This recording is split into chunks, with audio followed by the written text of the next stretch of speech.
حالت حیض میں خواتین سے متعلق بہت ساری بے اعتدالیاں دنیا کے ہر مذہب میں رہی ہیں۔ یہودی کیا کرتے تھے کہ حالت حیض میں عورت سے بالکل کنارہ کشی اختیار کر لیا کرتے تھے، اس کے قریب بھی نہ جانا، اور کھانا پینا بھی الگ اور جھوٹا بھی الگ۔ تو بعض مذاہب میں کوئی فرق ہی نہیں تھا کہ حالت حیض اور پاکی کی ایام میں۔ تو جب اسلام دنیا میں آیا تو صحابہ کرام کو یقیناً یہ خیال پیدا ہوا کہ بھئی اب اسلام کے اس بارے میں کیا احکام ہیں کہ جب خواتین مینسز کی حالت میں ہوتی ہیں شادی شدہ، تو کیا ہم ان سے ہم بستری کر سکتے ہیں یا نہیں کر سکتے، کیا اس کے احکامات ہیں۔ تو اللہ نے صحابہ کے سوال کو اور پھر اپنے جواب کو قرآن مجید کا جز بنا کے نازل کر دیا۔ وَيَسْأَلُونَكَ، اور یہ لوگ آپ سے سوال کرتے ہیں، عن المحیض، حیض کے بارے میں۔ تو حیض کے بارے میں سوال نہیں تھا، اصل میں سوال یہ تھا کہ حالت حیض میں زوجہ سے ہم بستری جائز ہے یا نہیں ہے۔ تو قرآن نے اس کی طرف اشارہ کر دیا۔ قل، اے نبی آپ ان سے کہہ دیجئے، ہوا اذن، اذن اصل میں تکلیف کو بھی کہتے ہیں، گندگی کو بھی کہتے ہیں۔ تو یہاں گندگی مراد ہے کہ وہ گندگی ہے۔ فَاعْتَزِلُوا النِّسَاءَ، لہذا عورتوں سے دور رہو، فی المحیض، حالت حیض میں۔ وَلَا تَقْرَبُوهُنَّ، اور ان کے قریب مت جاؤ، حَتَّى يَطْهُرْنَ، جب تک کہ یہ پاک نہ ہو جائیں۔ تو اس میں قرآن مجید نے جو لفظی ترجمہ ہے وہ قرآن کی آیتوں کا یہی ہے کہ ان سے کنارہ کشی اختیار کر لو، لیکن احادیث سے ہمیں پتہ چلتا ہے کہ یہاں کنارہ کشی اختیار کرنا یہ کنایا ہے ہم بستری کرنے سے، یعنی ان سے ہم بستری کرنا تمہارے لیے جائز نہیں ہے۔ کنارہ کشی سے وہ جو یہودی کر لیا کرتے تھے وہ مراد نہیں ہے یہاں پہ، اور اس کی تفصیل احادیث میں۔ تو قرآن نے چونکہ صاف لفظوں میں جماع کا ہم بستری کا ذکر نہیں کیا، تو صرف کنایوں سے کام لیا ہے قرآن مجید نے۔ فَاعْتَزِلُوا النِّسَاءَ، ان سے اعتزال کرو، یعنی دور رہو ان سے۔ دور رہنے کا مطلب صرف دور رہنے سے یہ مراد ہے، صحیح حدیث ہے، نبی صلی اللہ علیہ وسلم نے فرمایا، اصنعوا کل شیء الا النکاح، حالت حیض میں اپنی زوجہ کے پاس تم جا سکتے ہو، سب کچھ کر سکتے ہو سوائے جماع کے۔ تو انٹرکورس جو اسے کہا جاتا ہے وہ حلال نہیں ہے۔ تو باقی نبی صلی اللہ علیہ وسلم نے فرمایا کہ ایسے کنارہ کشی کے بالکل اس کا جھوٹا نہ پیو اور بالکل دور ہو جانا، اس کی اسلام میں اجازت نہیں ہے، اور نہ بستر الگ کرنے کی ضرورت ہے۔ تو یہ سارے قرآن کے کنائے ہیں۔ کنایا کا مطلب ہوتا ہے کہ آپ صرف اشاروں میں بات کر رہے ہیں، صراحتاً بات نہیں کر رہے۔ تو میں اس میں نقطے کی بات بھی بتاؤں گا کنایا کیوں ہے، کہ فَاعْتَزِلُوا النِّسَاءَ فِي الْمَحِيضِ، عورتوں سے حالت حیض میں دور رہو، وَلَا تَقْرَبُوهُنَّ، ان کے قریب مت جاؤ۔ تو یہ قریب جانا بھی اصل میں جماع اور ہم بستری سے کنایا ہے، یعنی اشارہ ہے ہم بستری مت کرو۔ تو جماع کا صراحتاً ذکر نہیں کیا جا رہا، تو مراد وہی ہے، کنائے میں بات کی جا رہی ہے۔ ایک جگہ قرآن میں آتا ہے لا تقربوا الزنا، زنا کے قریب مت جاؤ۔ تو ممکن ہے کسی کو اشکال ہو کہ وہاں تو ہم یہ کہتے ہیں کہ زنا کے قریب بھی مت جاؤ، تو وہاں قریب نہ جانے سے ہم حقیقی معنی مراد لیتے ہیں کہ بھئی زنا ایسا کام کرنا جو زنا یعنی زنا تک لے کر جاتا ہے وہ بھی تمہارے لیے حرام ہے۔ تو وہاں تو یہ ترجمہ کرتے ہیں، تو یہاں بھی وہی ترجمہ ہونا چاہیے، وَلَا تَقْرَبُوهُنَّ، ان عورتوں کے قریب بھی مت جاؤ۔ یا مطلب کیا ہے کہ اس گھر میں بھی نہ رہو، اس کمرے میں بھی نہ رہو جہاں تمہاری جو بیوی رہتی ہے جو مینسز کی حالت میں ہے۔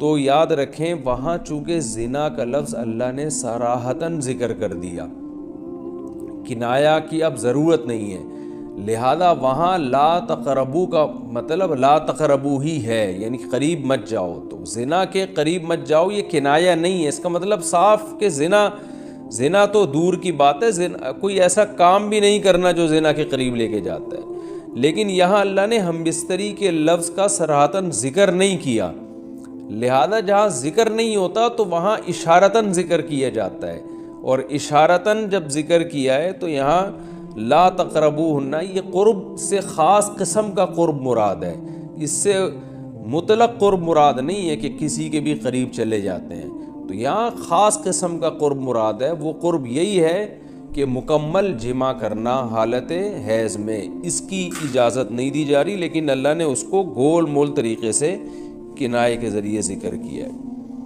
حتیٰ یطہرن، یہاں تک کہ وہ پاک ہو جائیں۔ تو یہ جو میں نے بتایا کہ حالت حیض میں نبی صلی اللہ علیہ وسلم سے صحیح احادیث سے ثابت ہے، اور اس پر پوری امت کا اجماع ہے، اتنی واضح احادیث ہیں بخاری اور مسلم کی اس بارے میں کہ حالت حیض میں آپ بیوی کے قریب جا سکتے ہیں، اور حیا کے خلاف مسئلہ ہے، لیکن اب ایک بات آ گئی تو میں بتا دوں کہ اس کی تفصیل فقہاء نے بیان کی ہے کہ جو ناف سے لے کر گھٹنوں تک جسم پہ کوئی کپڑا ڈال دیا جائے اور پھر باقی زوجین ایک دوسرے سے جو ہے وہ ریلیشن قائم کر سکتے ہیں باقی باڈی کے ذریعے، لیکن یہ کہ جو مکمل جمع ہے وہ حلال نہیں ہے اور وہ سخت گناہ ہے۔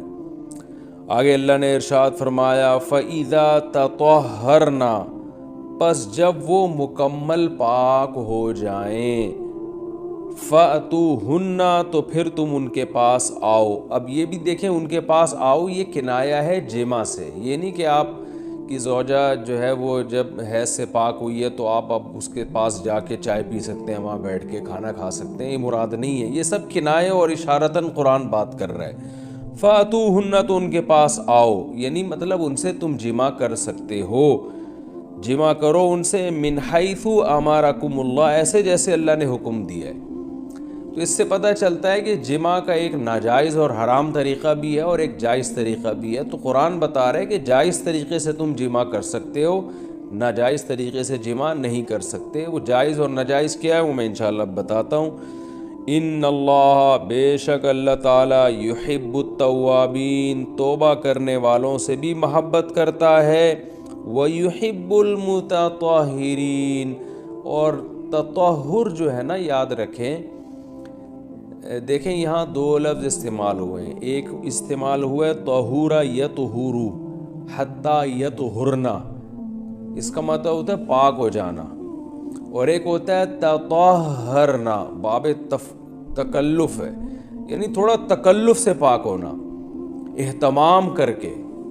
ایک پاک تو یہ ہے کہ بس چلو بھی پاک ہو گئے، ایک ہے کہ بہت یعنی پاک صاف رہنے کی بڑی کوشش کرنا۔ تو جو صفائی پسند لوگ ہوتے ہیں نا، وہ جب تک صفائی کا خبط ان کے اوپر سوار نہیں ہو جاتا اور تکلف نہیں کرتے، اس وقت تک پاک صاف وہ رہتے نہیں ہیں۔ تو اس لیے اللہ تعالیٰ نے تکلف کے ساتھ طہارت کا حکم دیا۔ تو اسی وجہ سے بہت سے علماء کہتے ہیں کہ اس سے حالت حیض کے بعد غسل کرنا مراد ہے، کہ اگر عورت کے 10 دن سے پہلے حیض آنا ختم ہو جائے تو عورت پر پھر واجب ہو جاتا ہے کہ وہ باقاعدہ غسل کر کے اپنے آپ کو پاک صاف کرے، تو یہی مراد ہے اس سے۔ اللہ نے فرمایا فَإِذَا تَطَهَّرْنَا، جب وہ مکمل پاک ہو جائیں، فَأْتُوهُنَّ مِنْ حَيْثُ أَمَرَكُمُ اللَّهُ، تو پھر اس طرح آؤ ان کے پاس جیسے اللہ نے حکم دیا، بے شک اللہ تعالیٰ محبت کرتا ہے توابین، توبہ کرنے والوں سے، وَيُحِبُّ الْمُتَطَهِّرِينَ، اور خوب تکلف کے ساتھ پاک صاف رہنے والوں سے۔ تو توبہ اور تطہر کا تذکرہ کیا۔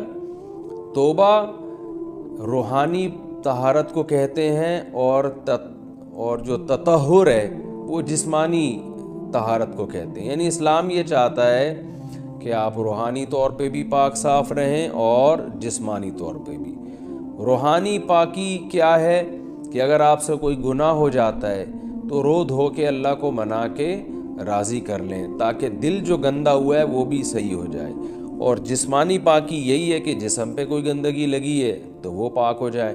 تو اس میں اللہ نے حالت حیض میں عورت کو بھی حکم دیا کہ وہ بھی نہا دھو کے پاک ہو جائے جب حیض سے پاک ہوتی ہے، اور مرد کو بھی حکم دیا کہ حالت حیض میں تم گندگی کی حالت میں جماع مت کرو بیوی کے ساتھ، خون میں لت پت ہو جائے گا انسان، اور یہ گندگی ہے، تو اللہ تعالیٰ پاک صاف رہنے والوں کو پسند کرتے ہیں۔ تو جو حالت حیض میں بیوی سے جمع کرتا ہے اس کا مطلب وہ پاک صاف آدمی نہیں ہے، وہ گندگی کے وقت میں اس کے قریب جا رہا ہے، تو یہ بھی غلط ہے۔ اور اگر خدا نخواستہ کسی سے ایسا ہو گیا ہو تو اللہ نے توبہ کا حکم دیا کہ توبہ کر کے اللہ کو مناؤ، کیونکہ روحانی طور پر جو گندگی ہوئی ہے اس سے بھی تمہیں پاک رہنا ضروری ہے۔ تو اللہ کو اچھے لوگ، پاکیزہ لوگ پسند ہیں۔ تو حالت حیض کی آیتوں کے بعد اللہ نے یہ اس لیے حکم دیا تاکہ اس عمل کے دوران گندگی میں ملوث نہ ہونا پڑے، اور یہ حکمت بھی اللہ نے بیان کر دی کہ حالت حیض میں جماع سے ہم تمہیں اس لیے منع کر رہے ہیں کہ اللہ کو پاک صاف لوگ پسند ہیں، گندگی میں انوالو ہونے والے، ملوث ہونے والے لوگ اللہ کو پسند نہیں ہیں۔ میں پھر علمی نکات کے تحت انشاءاللہ اس کی مزید جو ہے وہ ڈیٹیل بیان کروں گا جب علمی نقطے بیان کروں گا میں۔ آگے اللہ نے ارشاد فرمایا نساؤکم حرث لکم، تمہاری عورتیں تمہارے لیے بمنزلہ کھیت کے ہیں۔ حرث عربی میں کھیت کو کہتے ہیں، تو بمنزلہ کھیت کے ہیں۔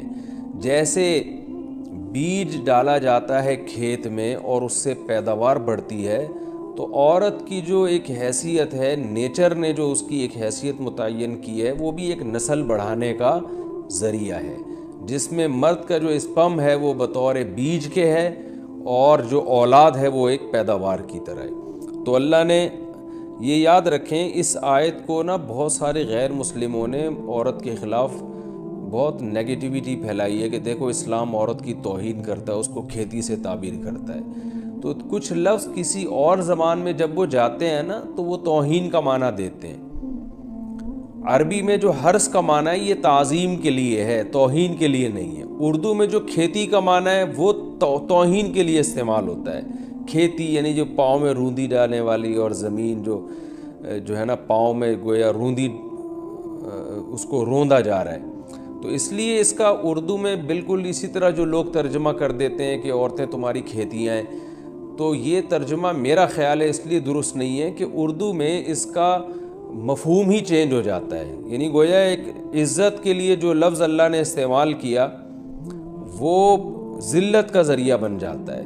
تو اس لیے کسی بھی زبان میں جب ہم کسی بھی لفظ کا ترجمہ کرتے ہیں تو اس زبان کے ہمیں محاوروں کو دیکھنا چاہیے کہ اس زبان میں یہ لفظ کس معنی میں استعمال ہو رہا ہے۔ مثال کے طور پر ہو سکتا ہے کتا کا لفظ کسی زبان میں وفاداری کے لیے استعمال ہوتا ہو، کسی کو لوگ ڈاگ کہتے ہوں تو اس کا مقصد ہوتا ہے وفادار انسان ہے، لیکن ہمارے یہاں اردو میں گالی ہے وہ، اور آپ بولیں کہ بھئی وہ فلاں قوم ڈاگ کہتی ہے تو ہم کتا کہیں گے، تو آپ جب اس کا ترجمہ اردو میں کریں گے تو کتے سے نہیں کر سکتے۔ تو اسی طرح یہ عربی کا جو لفظ ہے اس میں بھی یہ چیز غور یعنی ملحوظ رہنی چاہیے۔ تو اس لیے اس کا ترجمہ کیا جائے گا تمہاری عورتیں تمہارے لیے پیداوار بڑھانے کا ذریعہ ہیں، نسل بڑھانے کا ذریعہ ہیں۔ فاتو حرثکم، تم اپنے اس نسل بڑھانے کے ذریعے کے پاس آؤ، انا شئتم جیسے چاہو، وقدموا لانفسکم، اور اپنے نفسوں کے لیے آگے بھیجو، یعنی اولاد کی نیت سے آیا کرو زوجہ کے پاس اور آخرت کے لیے انتظام کرو، یعنی اولاد پیدا کر کے جو تاکہ دنیا اور آخرت میں تمہارے لیے، فیوچر میں تمہارے لیے کام آئے، دنیا بھی داخل ہے آخرت بھی داخل ہے۔ تو اس آیت کا بھی ایک شان نزول ہے کہ صحابہ کرام تو چونکہ جو خواتین تھیں مکہ میں صدیوں سے وہ لوگ آباد تھے، ان کے سفر خاص طور پہ عورتوں کے سفر بہت ہی کم ہوا کرتے تھے۔ تو جب ہجرت ہوئی ہے اور جو ہے نا ہجرت کر کے بہت ساری صحابیات مدینہ آئی ہیں، تو مدینہ میں ان کے نکاح دوسری قوموں میں ہوئے، پھر انصار صحابہ سے بھی ہوئے۔ تو چونکہ تقویٰ تھا ان خواتین میں، للہیت تھی، تو بعض جگہ ایسے واقعات ہوئے کہ میاں بیوی کے جو آپس کا ریلیشن ہوتا ہے، ظاہر ہے وہ ہر قوم میں اور ہر جو ہے نا شخص کا مزاج دوسرے سے مختلف ہوتا ہے، تو بعض مردوں نے اس طرح سے اپنی زوجات کے ساتھ ہم بستری کی کہ ان خواتین کو پھر اشکال ہوا کہ پتہ نہیں اس طرح سے ہم بستری کرنا جائز بھی ہے یا نہیں ہے، تو انہوں نے نبی صلی اللہ علیہ وسلم سے یہ مسئلہ پوچھا کہ یا رسول اللہ، ہمارے شوہر ہمارے پاس اس طرح سے آتے ہیں تو کیا یہ جائز ہے یا نہیں؟ تو ان کے سوال کو بھی مبہم رکھا گیا اور قرآن نے اس کے جواب کو بھی کنایتاً بیان کیا، کیونکہ مسئلہ بظاہر حیا کے خلاف ہے، تو قرآن جب بھی کوئی ایسی بات ہوتی ہے تو اشارتاً کنایتاً اس کا تذکرہ کر دیتا ہے تاکہ مسئلہ بھی واضح ہو جائے، کیونکہ ظاہر ہے اس کی ضرورت تو قیامت تک آنے والے انسانوں کو پڑ سکتی ہے نا۔ یہ تو ہر میاں بیوی کا اپنا ایک ذاتی مسئلہ ہوتا ہے کہ ہمیں کس طرح سے پرمیشن ہے، کس طرح سے پرمیشن نہیں ہے۔ تو اللہ تعالیٰ نے بھی اشارتاً ہی اس حکم کو قرآن میں بیان کر دیا، اور قرآن میں اس لیے بیان کیا کہ تاکہ اس میں کوئی اجتہادی اختلاف کی گنجائش نہ رہے۔ تو اللہ نے قرآن مجید میں بیان کیا، فرمایا نساؤکم حرث لکم، تمہاری جو ازواج ہیں، تمہاری جو بیویاں ہیں، وہ تمہارے لیے بمنزلہ کھیت ہیں۔ کھیت کا مطلب کیا ہوتا ہے؟ پیداوار بڑھانے کا ذریعہ۔ تو اس میں سب سے پہلا مسئلہ تو قرآن نے یہ بیان کر دیا کہ زوجہ سے جو ہم بستری ہے وہ صرف اسی راستے میں جائز ہے جس سے اولاد ہوتی ہے، کیونکہ عورت کو اللہ نے بنایا ہے نسل بڑھانے کے لیے۔ تو کوئی بھی ایسا ہم بستری کا طریقہ اختیار کرنا جو نسل بڑھانے کا ذریعہ نہ ہو، یعنی وہ نیچرل نہ ہو، تو وہ حرام ہے۔ تو اس میں اللہ نے یہ حکم دے دیا۔ تو اس سے صاف یعنی حدیث سے بھی پتہ چلتا ہے، اور تمام فقہا کا اجماع بھی ہے اس آیت کی روشنی میں کہ مسئلہ تھوڑا حیا کے خلاف ہے، لیکن میرا خیال ہے بتانا ضروری ہے کہ پچھلے راستے سے عورت سے ہم بستری کرنا بالکل حرام ہے، ناجائز ہے، اور نبی صلی اللہ علیہ وسلم کی اس پہ بہت شدید لعنت ہے، بہت شدید وعید ہے۔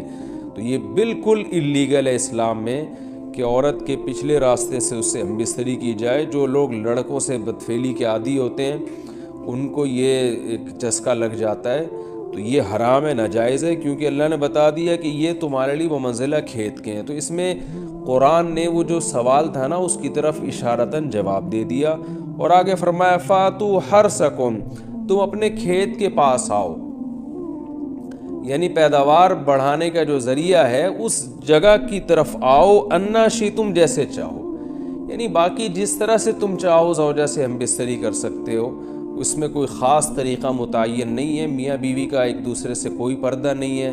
ہن لباس لکم وانتم لباس لہن، یہ دونوں ایک دوسرے کے لیے لباس ہیں۔ تو اس میں طریقہ کار کوئی بھی ہو سکتا ہے، کسی بھی طرح سے کرنا چاہو ایک دوسرے سے لطف اندوز ہو سکتے ہو، لیکن فاتو حرثکم، آنا موضع حرث میں ہے۔ حرث کا مطلب وہ اس جگہ کی طرف آنا ہے جہاں سے نسل بڑھتی ہے، کسی اور راستے کی طرف۔ اس سے صاف طور پر جو ہے نا وہ جو فاسق فاجر لوگوں کی جو برائی ہے، جو لڑکوں سے بدفعلی کے نتیجے میں پیدا ہوتی ہے، اس کا اللہ نے قلعقمہ کر دیا کہ اس کی اسلام میں بالکل اجازت نہیں ہے۔ باقی طریقہ کار کیا ہوگا یہ تمہارے اوپر، اس کی اللہ نے تمہیں اجازت دی ہے۔ وَقَدِّمُوا لِأَنفُسِكُمْ، اور چونکہ بار بار حرث کا تذکرہ ہو رہا ہے کہ نسل بڑھانے کا، تو اس لیے اللہ نے فرمایا کہ قدموا لانفسکم، اپنی ذات کے لیے فیوچر میں انتظام کرو۔ قدموا کا مطلب آگے بھیجو اپنی ذات کے لیے سرمایہ۔ کیا مطلب؟ کہ جب زوجہ سے ہم بستری کرو تو نیت اولاد کی ہونی چاہیے، تاکہ وہ اولاد دنیا میں بھی اور آخرت میں بھی تمہارے لیے ذخیرہ بن جائے۔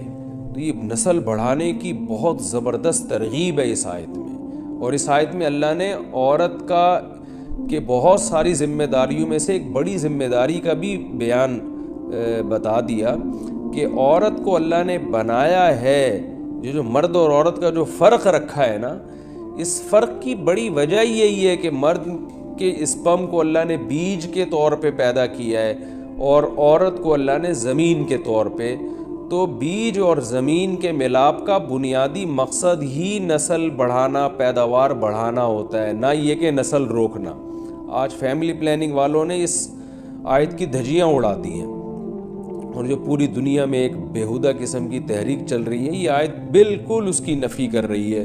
اس لیے اللہ نے فرمایا اچھا، اللہ نے اس کا بھی جواب دے دیا کہ جو فیملی پلاننگ والے کہتے ہیں نا نسل بڑھنے سے تمہارا نقصان ہوگا، خرچے بڑھ جائیں گے، تو اللہ فرماتا ہے قدموا لانفسکم، تمہارا فیوچر بن جائے گا، سنور جائے گا، کیونکہ اولاد پہ اتنی انویسٹمنٹ نہیں ہوتی جتنا اس کا آؤٹ پٹ ہوتا ہے۔ ان پٹ کم ہے، آؤٹ پٹ زیادہ ہے، انویسٹمنٹ کم ہے، اس کے جو پروفٹ ہے وہ زیادہ ہے، دنیا میں بھی اور آخرت میں بھی۔ تو اللہ نے فرمایا اپنے نفس کے لیے، فیوچر کے لیے انتظام کرو، بڑھاپے کے لیے انتظام کرو، تمہارے بیٹے ہوں گے، بیٹیاں ہوں گی، پوتے ہوں گے، نواسے ہوں گے، بہویں ہوں گی، یہ دنیا کا مستقبل اور آخرت کا مستقبل کیا ہے۔ جو عبداللہ بن عمر رضی اللہ تعالیٰ عنہ نے جب نکاح کا ارادہ ترک کیا تو آپ کی جو ہمشیرہ تھی حضرت حفصہ، انہوں نے فرمایا کہ نکاح کرو، تمہارے اولاد ہوگی، دنیا سے جاؤ گے تو تمہارے لیے دعائیں مانگے گی، تو یہ آخرت کے لیے ذخیرہ ہے۔